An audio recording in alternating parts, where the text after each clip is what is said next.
जय महाराष्ट्र. आज तुम्ही बघू शकता मी कळसुबाई कृषी सेवा केंद्र धंदा येथे आहे. आज इथं आला असता मला शेतकऱ्यांनी तक्रारी केल्या होत्या की या दुकानामध्ये लोकांना युरिया खत मागितल्याच्यानंतर जेव्हा तुम्ही एखादं काहीतरी औषध घ्याल तेव्हाच तुम्हाला खत दिलं जातं अशी लोकांची तक्रार होती. त्याबाबत मी इथे आले. आता तुम्ही बघू शकता माझ्यासोबत हे बाबा आहेत. बाबा तुमचं नाव काय? कुंडलिक दगडू सुट्टे. कुंडलिक दगडू सुट्टे. बाबांचं गाव आहे मानेर आहे.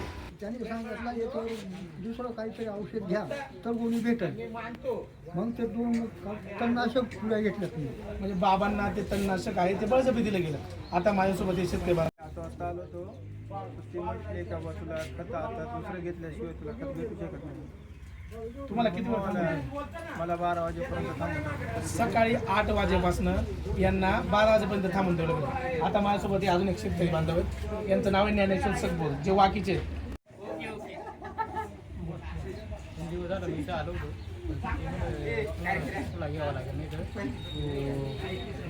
तो घ्यावं लागेल तर तुम्हाला भेटेल. म्हणजे बघा मला फिरवून लावलं नाही का म्हणजे अनेकांनी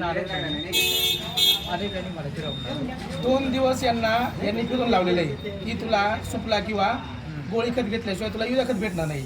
आता आम्ही या संदर्भात मी कंप्लेंट केली होती तर आपल्याला भेटण्यासाठी इथे बिंडल साहेब आणि रत्नमाला या 2 मॅडम आलेल्या आहेत. त्यांना आम्ही लेखी अर्ज पण दिलेला आहे. अपेक्षा बाळगतो की हे दुकान असं आहे की या दुकानावरती इकडले सर्व गाव अवलंबून आहेत.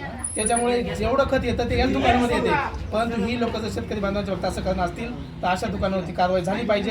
अन्यथा आम्ही दुकानाला टाळा ठोक्याशिवाय राहणार नाही. धन्यवाद.